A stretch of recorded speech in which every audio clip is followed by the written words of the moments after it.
My name is Darrell Whitley. I've been involved in doing evolutionary computation for more than 30 years now. I've started doing work with genetic algorithms and then sort of branched out in the sense that I've looked a lot at how evolutionary computation can be used to support applications in AI, but also used to support applications in operations research. I've worked on a wide range of applications.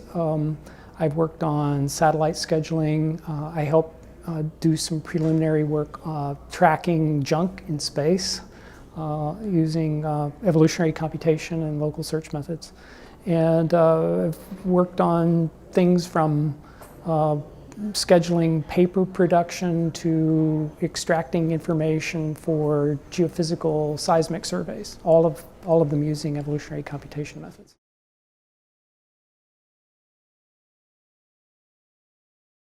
I look at AI very broadly. Clearly, when people talk about AI, they typically think about how can computers do things that people do well. And right now we're seeing a resurgence in that area, but a lot of that is centering on speech processing and image processing, and AI methods are doing extremely well in those areas. But AI has always included a search component, and within the area of search, AI methods have been used to play chess, for example. Well, that was largely search. AI methods have been used to do logistics or to try to do scheduling. And again, that's search. And that's evolutionary computation sort of comes in at the interface between learning and search. Because without search, you don't have learning, right? You have to have some sort of search, some sort of optimization in order to have learning. And I think of evolutionary computation as just giving you much greater flexibility when it comes to doing machine learning. It gives you a set of tools that allows you to ask a wider range of questions, as opposed to just, oh, we're going to use gradient methods and we're going to use those gradient methods to drive our machine learning. Well, we can do other things besides that and bring additional flexibility to the process.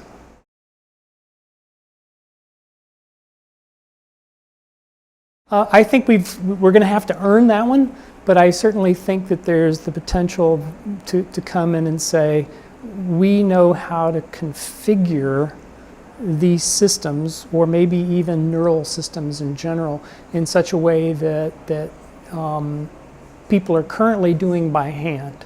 To give you an example, we have built some neural networks where exactly the same neural network can do multiple tasks. On the one hand, it might do a reinforcement learning task, and then on the other hand, the same neural network might do a time series prediction task, like predicting something in the stock market. And currently, we think of every machine learning task as requiring a new neural network that learns exactly that task. But because of the way we've configured this with our evolutionary computation methods, what we're actually doing is figuring out which parts of the field of neurons need to respond when you're doing this task, and which part of the field of neurons need to respond when you're doing another task. But that means a single field of neurons can do both things. And I haven't seen anything like that in other parts of the machine learning community. So I think that's an exciting thing that we bring to the table that other people aren't doing.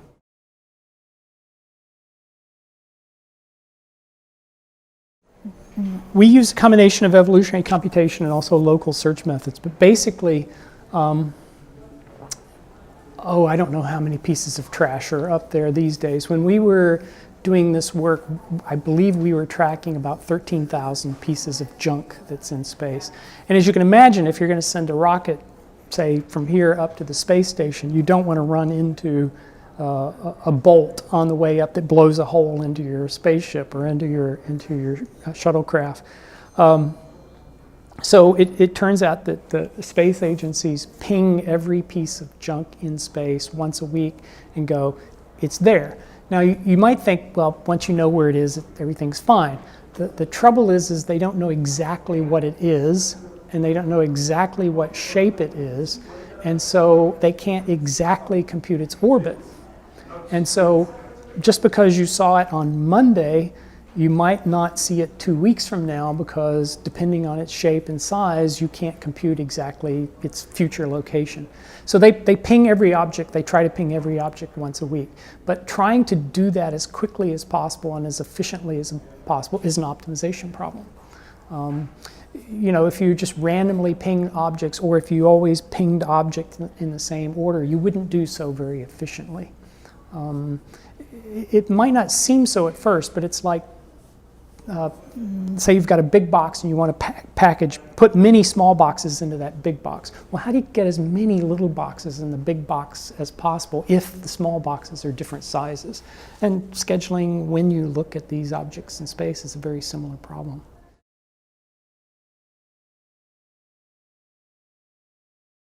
I'm going to refer to something I didn't do directly because I think a lot of people don't know that there are some really major successes out there. I'm going to talk about 2 of them.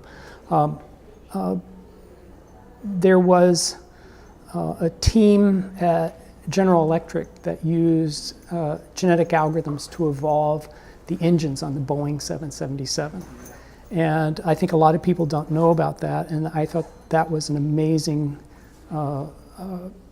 engineering accomplishment to say we can use evolutionary algorithms to find an engine that's better than anyone has built before, and it doesn't look like anything that people have built before. That's one of the great things about evolutionary computation is they find novelty that other methods don't find.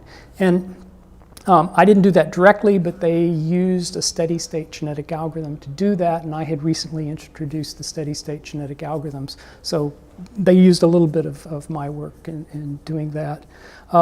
Another thing I'll mention is I had a student come and work with me who worked in the oil industry, and he went back and used evolutionary algorithms to schedule the operation of the oil refinery, which meant they were scheduling when different types of distillation were occurring, what gets shipped when, how boats come and go and pick up cargo. He was organizing and scheduling the entire operation so that they could maximize the amount of fuel that was actually produced through the refinery process, and did it all with evolutionary computation. So there have been some really major results out there that I think people don't know about very well.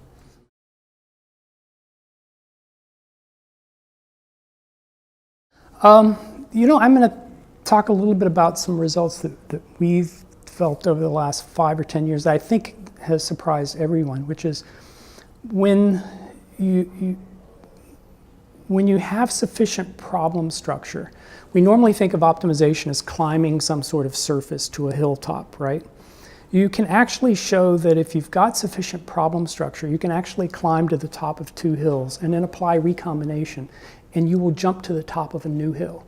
And I think that's just a complete revelation. I think that's a complete revelation to many people, that you don't just have to climb in the search space, that once you sample critical points in the space, you can start jumping to these hilltops or from local optimum to local optimum in such a way that is just highly efficient. And I think that's a surprising result that the mathematics community hasn't really absorbed yet.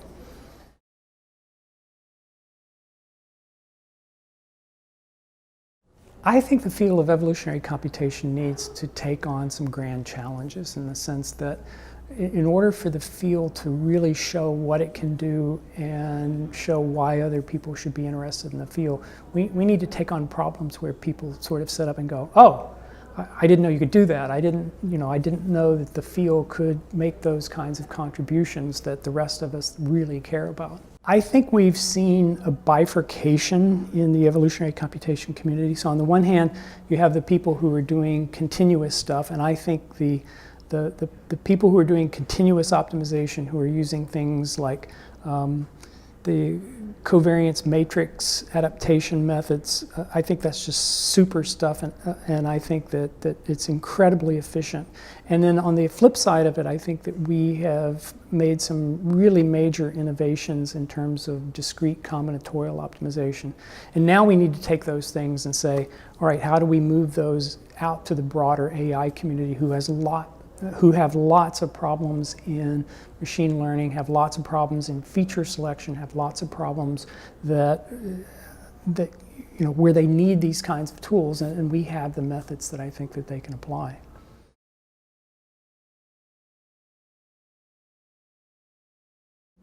Outside the AI community, I don't think people understand very well what AI is or what it does.